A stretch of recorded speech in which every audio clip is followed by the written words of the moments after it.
ઇસ્લામ ધર્મના મહાન પયગંબર વિરુદ્ધ આપત્તિજનક ટિપ્પણી કરનાર નાજિયા ઇલાહી ખાન વિરુદ્ધ ગુન્હો દાખલ કરવા સુન્ની દારુલ કઝા દ્વારા જામનગર જિલ્લા કલેક્ટરશ્રીને આવેદન પાઠવાયું. કાજીએ ગુજરાત હઝરત સૈયદ સલીમબાપુ નાનીવાલાની અધ્યક્ષતામાં જામનગર જિલ્લા કલેક્ટરશ્રીને ગુન્હો દાખલ કરાવવા રાવ. કોલકાતા બંગાળની નાજિયા ઇલાહી ખાન નામની યુવતી દ્વારા હિન્દુ મુસ્લિમ કોમી એકતા તોડવા અને ભાઈચારામાં દુશ્મનાવટ થાય તે રીતે તેમજ મુસ્લિમ સમુદાયના લોકોની ધાર્મિક લાગણી દુભાય તે રીતે પયગંબર સાહેબ વિરુદ્ધ આપત્તિજનક ટિપ્પણી કરેલ હોય, જે અન્વયે જામનગર સહિત સમગ્ર દેશ દુનિયામાં આ યુવતી વિરુદ્ધ ગુન્હો દાખલ કરી કડક કાર્યવાહી કરવા જનશૈલાબ આક્રોશિત થયેલ હોય, તેવામાં સુન્ની દારુલ કઝા જામનગર સંસ્થા મારફતે કાજી એ ગુજરાત હઝરત સૈયદ સલીમબાપુ નાનીવાલાની અધ્યક્ષતામાં આ નાલાયક નાજિયા ઇલાહી ખાન વિરુદ્ધ મુંબઈની જેમ જામનગર ખાતેથી 0FIR દાખલ કરાવવા અને આવા નાલાયક લોકોમાં દાખલો બેઠે તે રીતે કડક કાર્યવાહી કરાવવા તેમજ આ યુવતી અવારનવાર મુસ્લિમ સમુદાય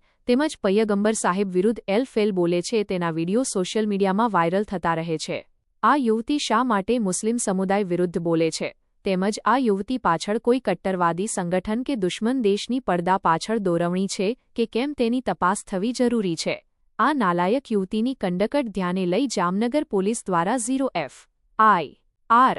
નોંધવા જામનગર જિલ્લા કલેક્ટરશ્રી થ્રુ મુખ્યમંત્રી સહિત ઉચ્ચ કક્ષાએ આવેદન પાઠવી રજૂઆત કરવામાં આવેલ છે. SX24 ન્યૂઝ ગુજરાતી સાથે બ્યુરો રિપોર્ટ.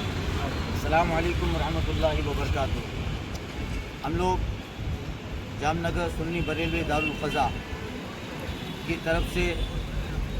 बरेली मसलक के आला हज़रत से जुड़े हुए लोग हैं और हमारा पैगाम सूफी संतों का जो पैगाम होता है अमन और शांति का पैगाम है. आज हम लोग